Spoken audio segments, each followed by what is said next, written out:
لوگوں تک پہنچا دے. اور اگر وہ سنگن درست ثابت ہو تو پھر بتانا بھی چاہیے نا. کوئی ایسی ڈینگ مارنے کی. دیکھیں عوام پھر اعتماد اسی لیے کرتے ہیں نا, اسی لیے کرتے ہیں کہ جو آپ نے بات کی وہ درست ثابت ہوئی, شیخی اسی لیے نقطہ نظر کو دیکھا جاتا ہے. شیخی بگاڑنے کی کوئی ضرورت نہیں ہے. لیکن عوام کو یہ باور کرانا ضروری ہے نا کہ آپ کا اعتماد درست ہے اور اچھی جگہ پر ہے. وہ ویسے ہی اعتماد موجود ہے. کبھی کوئی بات ٹھیک ہو جاتی ہے, کبھی نہیں ہوتی, کبھی کوئی اندازہ درست ہوتا ہے, کبھی نہیں ہوتا. ہم ماموں جان تو ہے نہیں کہ لوگوں کو ذائقے لگا لگا کے بتائیں. نہ ہی کوئی فال نکالنے کا معاملہ ہے, فال نکالنے والے ہیں, نہ کوئی ہمارے طوطے مینا چڑیا کوے ہیں ہمارے پاس, نہ ذرائع ہیں. نہیں ذرائع تو صوفوں کے پیچھے جو ہوتے ہیں. تو مطلب یہ کچھ نہ کچھ تو اخبار نویس کو سنگن ہوتی ہے اور ہونی بھی چاہیے. درست ہو گیا. اچھا سر, ایک بڑا سنجیدہ معاملہ جس کی ہم نے سرخی بھی آج لی ہے, جو سرحدی معاملات ہیں پاکستان کے. آپ دیکھیں کنٹرول لائن پر کشیدگی ہے, سیز فائر کی وائلیشن ہوتی ہے. آج سری نگر مظفر آباد بس سروس معطل کی بھارت نے, اور چکوٹھی کراسنگ پوائنٹ پر 39 مسافروں کو روکا. افغانستان کی بات کریں تو چمن سرحد پر جو کشیدگی ہے وہ بھی آپ دیکھ سکتے ہیں. اور پھر آج ایران کے جو میجر جنرل محمد باقری ہیں, ایرانی فوج کے سربراہ, ان کا بیان آیا, انہوں نے کہا جو سیستان صوبہ لگتا ہے ایران کا پاکستان کے ساتھ, وہاں پر 10 جو ایرانی بارڈر گارڈ ہیں ان کو مارا گیا ہے, جیش العدل نامی تنظیم, اور وہ یہ کہتے ہیں کہ اس کے ٹھکانے پاکستان میں ہیں. تو انہوں نے کہا کہ اگر پاکستان نے ان کے خلاف کارروائی نہ کی تو ہم پاکستان کی سرحد کے اندر گھس کر کارروائی کریں گے. دھمکی دی ہے انہوں نے پاکستان کو. تو یہ کہاں جا رہے ہیں معاملات سرحدوں کے؟ پہلی بات تو نوٹ کر لیں کہ ہماری جو مخاصمت ہے نا اس علاقے میں وہ صرف انڈیا کے ساتھ ہے. ٹھیک ہے, بنیادی طور پر. باقی افغانستان کے ساتھ یا ایران کے ساتھ کچھ غلط فہمی ہو سکتی ہے, کوئی شکر رنجی ہو سکتی ہے, کوئی جھڑپ بھی ہو سکتی ہے, لیکن کوئی مخاصمت مستقل نہیں ہے.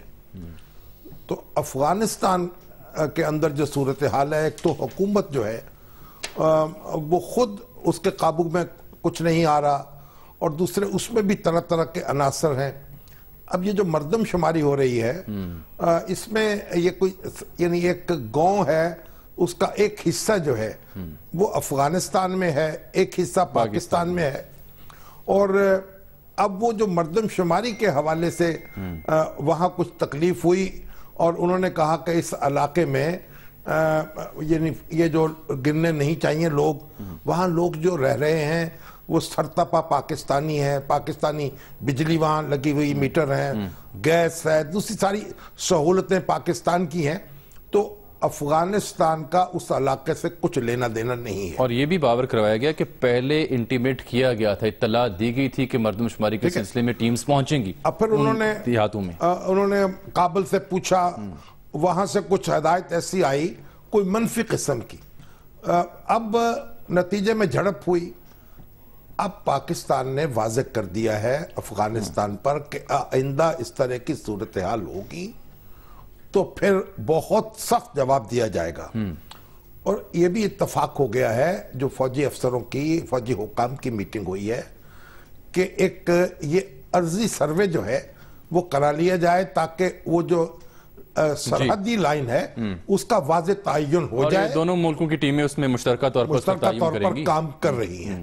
تو آپ یہ سمجھیں کہ افغانستان کی ساری شکایتوں کے باوجود اور ہمارے گلے شکووں کے باوجود, یہ گلے شکوے بنیادی طور پر وہ ہیں جو رشتہ داروں کے ہوتے ہیں آپس میں, چچا زاد بھائیوں کے, کزنز کے. ہماری جو پشتون کلچر ہے اس میں تو جو تربور کہتے ہیں, جو کزنز جو ہیں ان کے درمیان اس طرح کی کھٹپٹ ہوتی رہتی ہے کہ آپس میں وہ لڑتے جھگڑتے رہتے ہیں, لیکن جب کوئی باہر سے طاقت ہو تو اس کے خلاف کٹھے ہو جاتے ہیں. لیکن باہر کی طاقت تو اب کابل کو پاکستان کے خلاف کر رہی ہے. کابل, یہ صرف باتیں ہوتی ہیں, طرح طرح کی دھمکیاں بھی ہوں گی, کچھ نہ کچھ کام بھی ہوگا, لیکن یعنی افغانستان جو ہے وہ پاکستان کے ساتھ دائمی طور پر کشیدگی برقرار نہیں رکھ سکتا.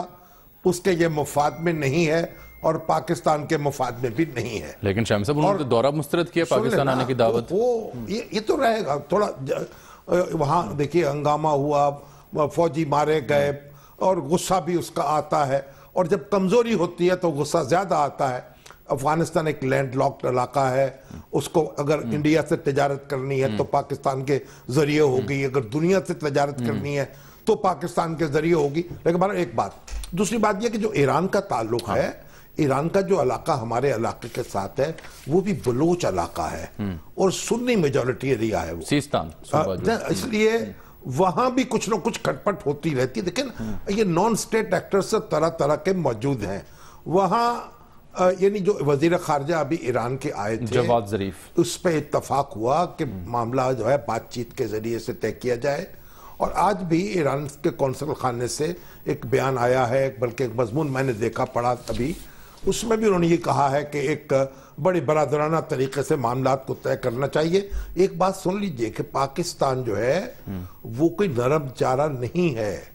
پاکستان کی طرف جو بھی بڑھے گا اس کو بڑا مہنگا سودا پڑے گا. اور پاکستان جھگڑا نہیں چاہتا ایران سے, تو ہمارا کوئی جھگڑا بنتا ہی نہیں ہے. لیکن جو ان کے جو کمانڈر ان چیف نے جو لہجہ اختیار کیا, اگر یہ بات درست ہے جو ان سے منسوب کی ہے آپ نے یا اخبارات میں جو آئی ہے, جی بین الاقوامی جو نیوز ایجنسیز ہیں انہوں نے کوٹ کیا, اچھا لہجہ نہیں ہے وہ, ان کو اس بڑی غلط فہمی ہو گئی ہے اور یہ لہجہ ان کے بھاری پڑ سکتا ہے. اس سے بھی بڑی اہم بات انہوں نے کی ہے اس کی جانب باتوں, لیکن پہلے ان کی شکایت سنیں. وہ کہتے ہیں 2013 کا ایک واقعہ, 2014 میں, 2015 میں ایرانی بارڈر گارڈ مارے گئے اور اسی تنظیم نے مارے, انہوں نے دعویٰ بھی کیا. اور پھر انہوں نے کہا کہ یہ 2014 میں انہوں نے 5 افراد اغوا بھی کیے ایرانی بارڈر گارڈ کے جو پاکستان لے آئے گئے. اور پھر بھی ایران نے اس وقت بھی یہ دعویٰ کیا تھا کہ اگر پاکستان نے انہیں بازیاب نہ کرایا تو ہمیں اندر آ کر انہیں بازیاب کرانا یہ پڑے اندر آئیں گے جب تو دیکھا جائے گا نا, جب اندر تشریف لائیں گے تو پھر دیکھیں گے بازیابی کیسے ہوتی ہے. ہم تو پاکستان جو ہے دیکھیں, اب یہ عزیر بلوچ کہاں پھرتا رہا, اور جو ملا منصور جو تھے وہ کہاں سے آ رہے تھے, تو یہ کلبھوشن کہاں سے آ رہا تھا, کلبھوشن کہاں رہ رہا تھا. یہ جو علاقے ہیں نا ان پہ کوئی بہت گہری نظر نہیں رکھی جا سکتی. اور ایران کی جو شکایت ہے اس کا ازالہ ہونا چاہیے. اگر لوگ کوئی وہاں سے وہاں کے مطلوب لوگ یہاں چھپے ہوئے ہیں یا یہاں چھپ کر کارروائیاں کر رہے ہیں تو ان کی گرفت ہونی چاہیے, ان کا تعاقب ہونا چاہیے, اس میں کوئی دو رائے نہیں ہو سکتی. اب آپ نے ان کے لب و لہجے میں بات کی, لیکن ایک بات اس سے خطرناک لب و لہجہ آج جو ایران کے وزیر دفاع ہیں انہوں نے اختیار کیا, وہ ہیں حسین دہقان. وہ یہ کہتے ہیں, انہوں نے سعودی ڈپٹی کراؤن پرنس محمد بن سلمان کے ایک سٹیٹمنٹ کے اوپر جنہوں نے یہ کہا کہ اگر جنگ ہوئی تو پھر ایران کی سرزمین پر ہوگی, اس کا جواب دے رہے تھے. وہ کہتے ہیں کہ سعودی عرب نے یہ بے وقوفی کی تو مکہ اور مدینہ کے علاوہ پورا ملک تباہ کر دیں گے. ٹھیک ہے نا, یہ تو سعودی عرب سے ان کا جھگڑا ہے نا, تو یہ سعودی عرب کو انہوں نے للکارا ہے نا, پاکستان کو تو نہیں للکارا, اگرچہ یہ بھی کوئی اچھی بات نہیں ہے. اور سعودی عرب کی طرف یعنی آنکھ اٹھانا یہ کوئی اچھی بات نہیں ہوگی, میلی آنکھ سے دیکھنا کوئی اچھی بات نہیں ہوگی. جو سعودی وزیر صاحب نے جواب دیا ہے, بیان دیا ہے, اس کا جواب انہوں نے دے دیا. دونوں ہی کو اپنے حالات اپنے جذبات کو قابو رکھنا چاہیے. ایک بات تو یہ, جہاں تک پاکستان کا تعلق ہے, اگر کوئی اس غلط فہمی میں مبتلا ہے تو کوئی ہو, بھائی اس وقت تک بھائی ہے جب تک بھائی بن کر رہے. اگر کوئی دشمن بن کر آئے گا تو اس کے ساتھ وہی سلوک ہوگا جو دشمنوں کے ساتھ ہوتا ہے. لیکن کوئی بات سن لے پہلے, غلط فہمی نہیں ہونی چاہیے کسی کو. بہرحال ایران جو ہے, ایران سے ہمارے صدیوں کے رشتے ناتے ہیں, اور یہ موقع ایران کو شکایت کا نہیں ملنا چاہیے, اور پاکستان کو بھی یہ موقع نہیں ملنا چاہیے کہ ایران سے شکایت پیدا ہو. بالکل ٹھیک ہے. شام صاحب, اس سے پہلے کہ ہم جو سپریم کورٹ میں کیس تھا ایک بات فنڈنگ اور ٹیکسز کا, جی انڈیا کا معاملہ اور ہے, اور ایران افغانستان اور ایران کا معاملہ اور ہے. یہ ہمارے گھر کے جھگڑے ہیں, خاندان کے بھائیوں کے جھگڑے ہیں, کزنز کے جھگڑے ہیں, اور وہ جھگڑے جو ہیں وہ بھی ہندوستان نے اس کو ایک بالکل دوسرے جھگڑے بنا دیا ہے. تیلی لگا دیتے ہیں نا کوئی اور. ہندوستان جو ہے اب اگر جھگڑوں کو طول دے, وہ بھی ہم سمیٹنا چاہتے ہیں, لیکن اگر طول دے گا تو طول اس کو ملے گا. اور اس کا جناب اگر ناطقہ ہمارا بند کرنا چاہے گا, اس کا ناطقہ ایسا بند ہوگا کہ پھر وہ مثال بن جائے گا. اب تو دیکھیے ان کا چپے چپے پہ, اس کے تو ہندوستان کے چپے چپے پہ لڑائی ہوگی.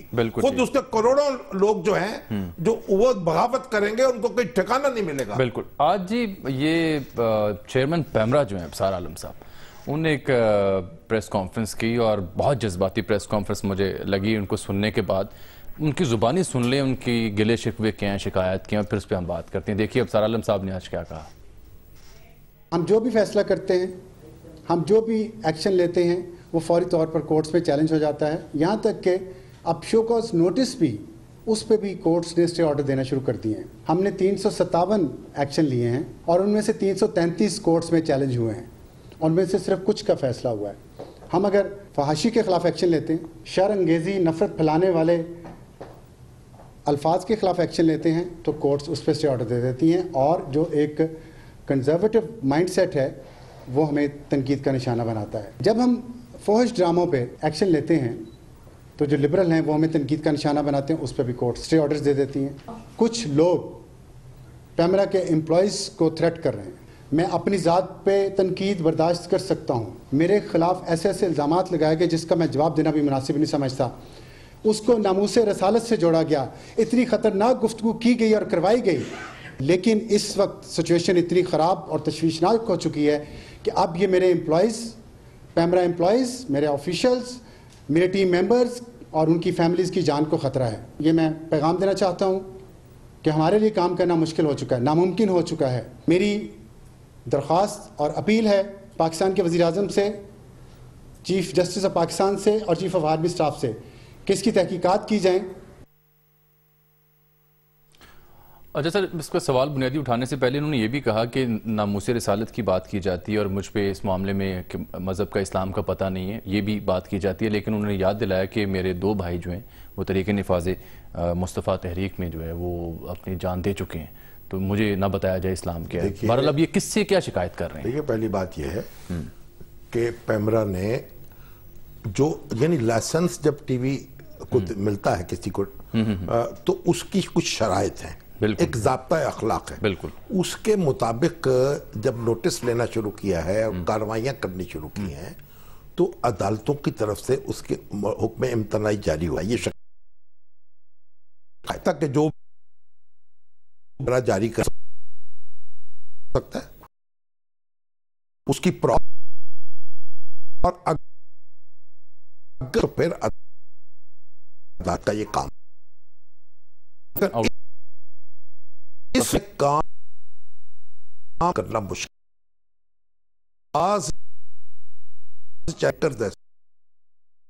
پر لوگوں کو الزامات تہمت جھوٹی خبروں کے اوپر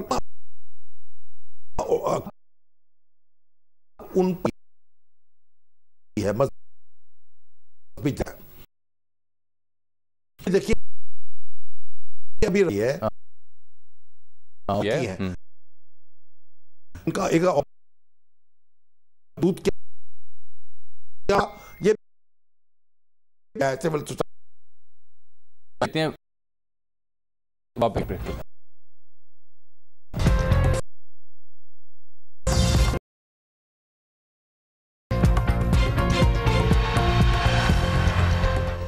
ویلکم بیک ناظرین۔ شام صاحب، بے بس نظر آئے کچھ ابصار عالم صاحب، کیا یہ کہا جا سکتا ہے کہ پیمرا نے باقاعدہ ہاتھ کھڑے کر دیا آج؟ نہیں، یہ تو نہیں کہا جا سکتا، لیکن بہرحال جو مشکل صورتحال ہے، دیکھیے یہ قومیں جو ہیں ان میں خلفشار پیدا کرنا اور ان کو نفسیاتی طور پر نقصان پہنچانا یہ صرف فوجیں نہیں کرتی آج کل، یہ میڈیا کے ذریعے بھی یہ کام ہوتا ہے۔ ہاں، جنگوں کے کئی انداز ہو چکے ہیں اور پاکستان جو ہے کی جنگ کے جس صورتحال میں مبتلا ہے اس میں تو اس بات کی بڑی اہمیت ہے کہ ہمارا میڈیا جو ہے وہ کسی ڈسپلن میں آئے، اس کو معلوم ہو کہ کس بات سے اختلاف کرنا ہے، کس سے نہیں کرنا ہے، اور یہ بہت سوچنے کی بات ہے۔ اور انہوں نے وزیر اعظم سے، چیف جسٹس سے، چیف آف آرمی اسٹاف سے جو اپیل کی ہے، دیکھیے ایک زمانے میں تو یہ ہمارے یہاں بے ترتیبی پیدا ہوئی تھی جب ہماری سیکورٹی ادارے جو تھے اور سول حکومت کے درمیان تناؤ تھا، لیکن اب تو ایسی کوئی صورت الحمدللہ نہیں ہے۔ چیف جسٹس سپریم کورٹ کے جو ہیں ان کی ذمہ داری ہے اور سپریم کورٹ کی ذمہ داری ہے کہ وہ اس سلسلے میں واضح ہدایات جاری کرے۔ آج جب سار صاحب گفتگو کر رہے تھے جس کا مفہوم کچھ یوں بھی تھا کہ انہوں نے کوشش کی وزیر اعظم سے ملنے کی، انہوں نے کہا میں نے خط کے ذریعے وزیر اعظم office, chief of army staff اور سپریم کورٹ کو اطلاع کر دی تھی، لیکن ملاقات نہیں ہو پا رہی وزیر اعظم سے، اس لیے مجھے پریس کانفرنس کرنا پڑا۔ ملاقات کچھ مفہوم ان کا یہ بھی تھا۔ ملاقات وزیر اعظم سے تو ہو جائے گی، لیکن یہ بعض مقامات تو ایسے ہیں جہاں وزیر اعظم بے بس ہیں۔ وزیر اعظم آفس جو ہے وہ اس کے بس میں نہیں رہا ان چیزوں کو قابو کرنا. اور یہ معاملہ جہاں عدلیہ کا ہے اور جہاں ہمارے سیکورٹی اداروں کا ہے, ان کو اس اپنی ذمہ داری کا احساس کرنا ہوگا. سپریم کورٹ کو اس میں ہدایات جاری کرنی چاہیے, ڈائریکٹر دینا چاہیے, اور جب بھی کوئی پروگرام کوئی زیر بحث ہو اس کے کلپ ساتھ لگانے چاہیے. عدالت کو سن کر یہ طے کرنا چاہیے کہ اس کو کہاں ریلیف مل سکتا ہے یا نہیں مل سکتا. بالکل ٹھیک. اختلاف رائے بالکل درست ہے, حکومت پر تنقید درست ہے, لیکن الزام تراشی, دشنام ترازی, نفرت انگیزی, اس کی گنجائش نہیں ہونی چاہیے. بالکل ٹھیک ہے. سپریم کورٹ کا 3 رکنی بینچ ہے جی, یہ کپتان اور جہانگیر ترین خان کی آف شور کمپنیوں سے متعلق کیس کی سماعت کر رہا ہے. اس میں آج سوال یہ اٹھایا ہے سپریم کورٹ نے کہ آف شور کمپنی خان صاحب کی کیسے بنی, بینیفیشری آنر کوئی ہے یا نہیں ہے. منی ٹریل مانگ لی ہے یعنی سپریم کورٹ نے, اور عمران وسیم صاحب وہاں موجود تھے. بائی دا وے جہانگیر ترین صاحب والا معاملہ ابھی تک بھی زیر بحث نہیں ہے کیونکہ اکرم شیخ صاحب کے دلائل آج بھی جاری رہے ہیں. یہ تو دیکھیں نا, حنیف عباسی صاحب کی درخواست ہے, اکرم شیخ صاحب وکیل ہے ان کے, اور وہ عمران خان صاحب کا نواز شریف بنانے کی کوشش کر رہے ہیں. جس طرح نواز شریف صاحب کو عمران خان صاحب نے زچ کر رکھا تھا اور طرح طرح کی باتیں, طرح طرح کے نقطے اٹھائے جا رہے تھے ان کے بچوں کے بارے میں, ان کی آف شور, جو بچوں کی آف شور کمپنی جس کا نام آتا ہے, ان کے حوالے سے, ان کے ایسٹس کے حوالے سے. تو اب وہ محترمہ مریم اورنگزیب صاحبہ جو آپ نے بات کی نا, اسی کو لے کر کے ایک شکایت کر رہی ہیں ہم سب سے. سن لیں ذرا ان کو کیا کہہ رہی ہیں, دیکھیے تو صحیح شکایت ان کی, دیکھیے. میں آپ لوگوں کو بھی کہنا چاہتی ہوں, میڈیا حضرات کو, آپ نے بہت ہی مثبت رول پلے کیا ہے پچھلے 1 سال 17 دن. اب آپ بھی اس چیز کو جو سپریم کورٹ کے اندر اس وقت ہیرنگ ہو رہی ہے اس کو اسی طرح پیش کریں جس طرح آپ نے وزیر اعظم کے لیے اور شریف فیملی کی جو رپورٹنگ کی. مجھے امید ہے کہ عمران خان صاحب اور ان کی جتنے کیسز یہاں لگے ہوئے ہیں, آپ اس کو اس کی اصل روح اور جو اندر بیانات اور سوالات ہو رہے ہیں اس طرح پیش کریں گے. ہم تو تب بھی احتیاط کرتے تھے. نہیں, ہم تو احتیاط کرتے رہیں گے. پہلی بات یہ عمران خان صاحب ہوں یا نواز شریف صاحب ہوں, جب مقدمہ عدالت میں چل رہا ہے تو فیصلہ عدالت کو کرنا چاہیے. ہم عدالت بن کر بیٹھ نہیں سکتے. لیکن عمران خان صاحب نے اور شیخ رشید صاحب نے جس طرح مہم چلائی ہے, اب وہ اگر مریم اورنگزیب جو ہیں اور ان کے ہم نوا وہ بھی ویسے ہی مہم چلا کے دکھا دیں, بھائی جتنا گڑ ڈالیں گے اتنا میٹھا ہوگا. یعنی آپ کہہ رہے ہیں کہ دانیال عزیز صاحب اور طلال چودھری صاحب کو مزید کام کرنا. ہاں نہیں, مجھے خان صاحب جو تھے انہوں نے تو آسمان سر پہ اٹھا لیا تھا, جگہ جگہ پھرتے. بھائی کمپینر تو ہیں, اس کی داد تو دیں آپ. لیکن اب یہاں پہ تو پابندی لگ گئی ہے نا اس کیس میں. تو نہیں, وہ تو پابندی لگی ہے سپریم کورٹ کے ہاتھے میں. سپریم کورٹ کے ہاتھے سے باہر تو میرا خیال کھل کھیلنے کو یعنی ان کو مواقع ملے ہوئے. بہرحال وہ تو اب ان کو دیکھنا ہے کہ اب یہ تو ان کے جوہر کا امتحان ہے. دیکھیے جو میڈیا کمپینر ہیں, جو لوگ اس کی روٹی کھاتے ہیں, یعنی میڈیا مینجمنٹ کی, میڈیا ایڈوائز کی, وہ اب کریں اپنے قسمت آزمائیں, اپنے بازو دکھائیں. چلے ٹھیک ہے. عمران وسیم, آج آپ عدالت میں موجود تھے. آج اکرم شیخ صاحب نے کیا دلائل پیش کیے اور پھر معزز بینچ نے کیا نقطے اٹھائے آج اس کیس میں؟ عمران, کیا آپ مجھے سن پا رہے ہیں؟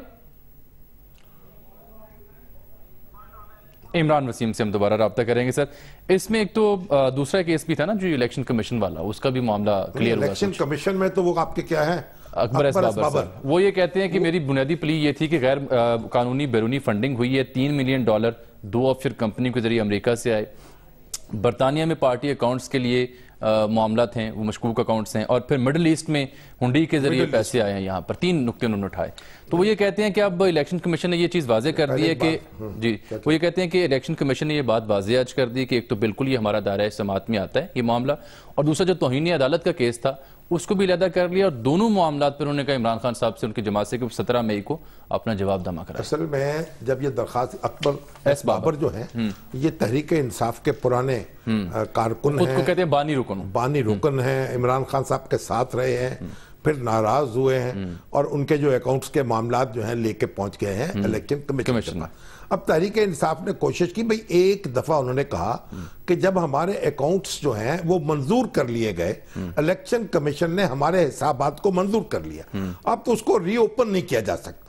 مگر الیکشن کمیشن نے اس سے اتفاق نہیں کیا, اس پر وہ عدالت میں چلے گئے, وہاں سے بھی کوئی مراد پوری نہیں ہو سکی. اب پھر الیکشن کمیشن کے پاس, الیکشن کمیشن نے یہ فیصلہ کر دیا ہے کہ حضور ہمیں حق حاصل ہے آپ کے حسابات کی جانچ پڑتال کرنے کا, تو پیش کیجئے. اب یہ جو ان کے حسابات ہیں نا, اس سے ملتے جلتے معاملات سپریم کورٹ میں بھی زیر بحث ہیں. عمران وسیم آ گئے لائن پہ, ان سے بات کر لیتے ہیں پھر. جی عمران بتائیے کہ آج کے اکرم شیخ صاحب نے دلائل دیے. اب بہت سی باتیں تو ہو گئی ہیں, اختصار سے آپ بتا دیجئے. جی عمران. جی بالکل, ایک جو پوائنٹ اٹھایا گیا ہے اکرم شیخ کی جانب سے یہ کہ 1983 میں یہ نیازی سروسز کمپنی بنائی گئی تھی لندن میں, جس کے ذریعے عمران خان نے اپنا فلیٹ خریدا تھا, اور 2000 میں جب ٹیکس ایمنیسٹی اسکیم جو ہے وفاقی حکومت کی جانب سے متعارف کرائی گئی تو عمران خان نے اپنا لندن کا فلیٹ تو ظاہر کیا, لیکن جو نیازی سروسز لمیٹڈ ان کی آف شور کمپنی تھی ان کو ظاہر نہیں کیا, اور قانون جو ہے ان کو پابند کرتا تھا کہ وہ اپنے نومینیشن پیپرز کے اندر, اپنے گوشواروں کے اندر جو ان کی نیازی سروسز لمیٹڈ کمپنی تھی, آف شور کمپنی تھی, اسے بھی ظاہر کرتے. لہٰذا وہ اپنے گوشواروں میں اس حوالے سے غلط بیانی کر کے صادق اور امین نہیں رہے. دوسرا جو نقطہ تھا وہ یہ تھا کہ اگر نیازی سروسز لمیٹڈ کا کل اثاثہ لندن کا فلیٹ تھا تو 2003 میں لندن کا فلیٹ جو ہے وہ فروخت کر دیا گیا تھا, تو 12 سال تک اس آف شور کمپنی کو زندہ کیوں رکھا گیا, اور اس کے جو ریٹرن تھے وہ باقاعدہ سالانہ کی بنیادوں پر کیوں فائل کیے گئے. اور اس پر یہ بھی کہنا تھا اکرم شیخ کا کہ اس بات کا امکان موجود ہے کہ یہ جو نیازی سروسز لمیٹڈ کمپنی تھی عمران خان کی, اس کے مزید بھی کوئی اثاثے تھے لندن کے فلیٹ کے علاوہ.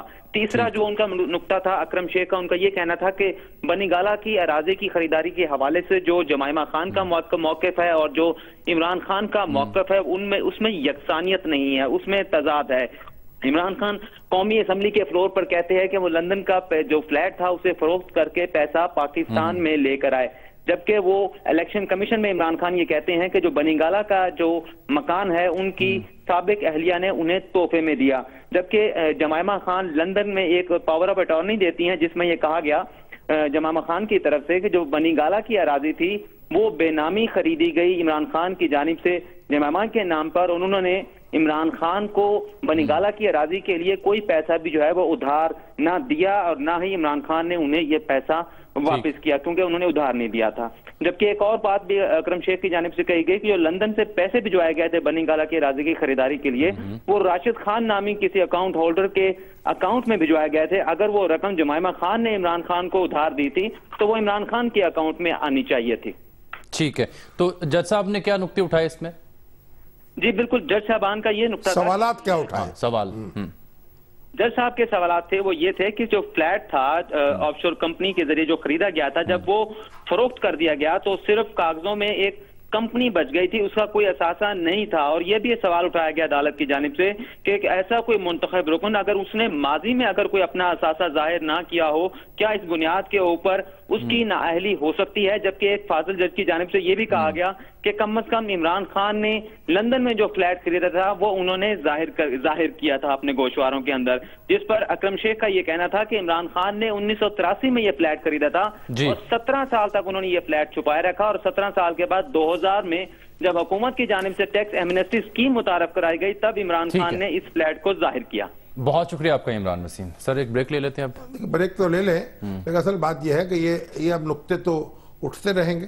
میرا خیال اس کی بھی کوئی تحقیقات کی ضرورت محسوس ہو شاید عدالت کو, ایک اور جے آئی ٹی کا سامنا اور بن جائے یا اسی جے آئی ٹی کے سپورٹ یہ کام بھی کر دیا جائے, یا پھر ہو سکتا ہے ضرورت محسوس نہ ہو. بہرحال ہمیں عدالت کا دیکھنا چاہیے فیصلہ کیا آتا ہے, اور اس کے علاوہ چارہ نہیں ہمارے پاس. پہلی جے آئی ٹی نے تو آج پہلے دن کام شروع کر دیا نا, باقاعدہ ان کا آغاز جوڈیشل اکیڈمی میں اس کا دفتر بن گیا ہے اور اس نے کام شروع کر دیا ہے. اب مگر وہ دیکھیں جے آئی ٹی کی بات جو ہے, ہمارے جو عرفان قادر صاحب ہیں سابق اٹارنی جنرل, جی جی, وہ بڑے ماشاءاللہ ان کی میں نے گفتگو سنا تھا کامران خان کے پروگرام میں, انہوں نے تو جناب وہ لتے لیے ہیں, انہوں نے کہا یہ جناب یہ جو ان کی جے آئی ٹی بن رہی ہے اور یہ جو ارسلان صاحب تھے چیف جسٹس صاحب کے بیٹے صاحبزادے ان کی جے آئی ٹی کیوں نہیں بنی تھی؟ واہ, بہت عمدہ نقطہ اٹھایا. بڑے دلچسپ نقطے انہوں نے اٹھائے, آگے چلے گی JIT تو پھر جس کی بھی بن جائے اب ہر ایک کی بن جائے تو کیا حرج ہے. ٹھیک ہے ایک بریک لیتے ہیں, اب واپس آتے ہیں تو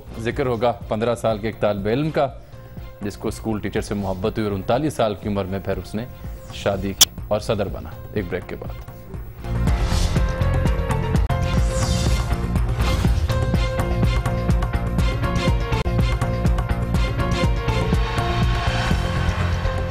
ویلکم بیک ناظرین. شام صاحب 15 سال کی عمر میں ڈرامہ ٹیچر کی محبت میں گرفتار ہونے والا طالب علم 39 برس کی عمر میں اب کل فرانس کا صدر منتخب ہو گیا, ایمینوئل میخون.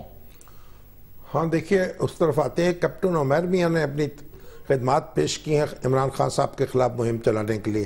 اب یہ مریم اورنگزیب استفادہ کر یہ تو حکمران جماعت ان سے پھر رابطہ کر اور لیں. شعیب کمبو جو ہیں ایڈوکیٹ بہاول نگر سے, وہ کیا فرماتے ہیں؟ وہ بھی بس کچھ دیکھ رہے ہیں, ابھی پھر دوبارہ گفتگو کریں گے کبھی. چلے اچھا ایمینوئل میخون کی بات کر رہے پہلی ہیں. بات یہ ہے کہ یہ جو 39 سال کی عمر میں وہ صدر منتخب ہوئے, دنیا کے اس وقت کم سن ترین صدر ہوں گے وہ فرانس کے بالخصوص, فرانس کے, اور نہیں دنیا میں جو صدور ہیں ان سب میں اس عمر کا نہیں. ٹھیک. اور ان کو جو 15 سال کی عمر میں جس اپنی ڈرامہ ٹیچر کی محبت میں مبتلا ہوئے تھے, وہ ماشاءاللہ اب ان کی بیگم ہے, 64 سال کی ان کی عمر ہے. اور یہ ان کی جو بیٹی تھی پہلے ہسبینڈ سے, وہ ان کی کلاس فیلو تھی 15 سال کی عمر میں. یہ جو ٹرمپ ہیں وہ تو 70-71 سال کے ہیں. 70 کے ٹرمپ ہیں, اور جو میلینیا ٹرمپ ہے وہ ان کی 47 سال کی وہ ہیں. 46 یعنی فرق دونوں کا 24 سال کا ہے. یہاں جو صدر صاحب ہے وہ کم عمر ہے, وہاں جو خاتون اول ہے وہ کم عمر ہے. فرانس کے ایک شہر میں یعنی پیرس سے دور وہ پڑھ رہے تھے جب اسکول میں, جب ٹیچر سے محبت میں مبتلا ہوئے ان کے والدین کو فکر لاحق ہو گئی کہ یہ کیونکہ نابالغ ہیں کہیں کیا کر بیٹھے ہیں, کسی گرفتار نہ ہو جائیں کسی بلا میں, انہوں نے فوراً ان کو پیرس بھیج دیا پڑھنے کے لیے. لیکن ان کی محبت ختم نہیں ہوئی. بالآخر وہ خاتون جو تھی انہوں نے طلاق لی اپنے شوہر سے. ان کے 2 بیٹے ہیں, ایک بیٹی ہے میرا خیال. وہ بیٹی کلاس فیلو تھی نا. اچھا, اور اس کے بعد انہوں نے شادی کر لی. جب شادی کی تو میخون جو ہیں یہ 29 برس کے تھے اور وہ خاتون 54 کی. اب ان کی شادی چل رہی ہے اور انہوں نے ان کو بہت سا یعنی ایک لحاظ سے کہا جاتا ہے کہ اسسٹ کیا ہے یا ڈائریکٹ کیا ہے. تو بہرحال, اور وہ آپ کہتے ہیں کہ خواتین کے حقوق کے بڑے حامی ہیں, لیکن اور اب وہ گورنمنٹ میں بھی آ رہی ہیں کسی نہ کسی عہدے پر, کوئی مگر وہ مشیر کے تنخواہ طور نہیں پر لیں گی. تنخواہ نہیں لیں گی. ہاں دیکھیے یہ انہوں نے ان کا جو انتخاب ہے اس نے فرانس کو ایک بڑے کرائسس سے بچا لیا ہے. پہلی بات تو یہ وہاں صدارتی انتخاب 2 مرحلوں میں ہوتا ہے اور 51% ووٹ لینے پڑتے ہیں. بالکل. تو جو روایتی 2 ایک لیفٹ اور رائٹ کی پارٹیز تھیں ان کا تو پہلے مرحلے میں صفایا ہو گیا. اب ایک خاتون جو تھی الٹرا رائٹ کی, لی پین جو ہے, وہ ان کے مقابلے میں تھی, ان کو 1/3 ووٹ ملے ہیں, بہت بھاری مارجن سے جیتے ہیں. یعنی انہوں نے لیے 33.9% اور ایمینوئل میخون نے 66.1%. اب وہ بھی خوش ہیں کہ اتنی بڑی مقدار میں اور اتنی بڑی تعداد میں ووٹ مل گئے. اور وہ تو کل جب ان کو شکست ہوئی لی پین کو, تو نہ چلی تھی کیونکہ وہ اپوزیشن لیڈر بننے کا خواب دیکھ رہی. اب یہ پارلیمانی انتخابات ہوں گے, دیکھیں ان میں ان کی پرفارمنس کیا ہوتی ہے. فرانس بچ گیا ہے جھگڑوں سے اور یورپی یونین سے علیحدگی سے, اس کے معاشرے میں بھی خلفشار پیدا ہوتا, وہاں بھی مسلمانوں کی بڑی تعداد آباد ہے اور ایک سوسائٹی میں تقسیم کا عمل تیز ہو جاتا. تو فرانس کو اس کی یہ زندگی جو نئی ہے مبارک ہو. حالانکہ کچھ احتجاج بھی شروع ہو گیا وہاں پر ان کی کوئی لیبر پالیسیز کے اوپر. کل کسی اور روز بات کریں گے. اجازت دیجیے ناظرین, ملاقات ہوگی اب آپ سے کل, تب تک کے لیے اللہ حافظ.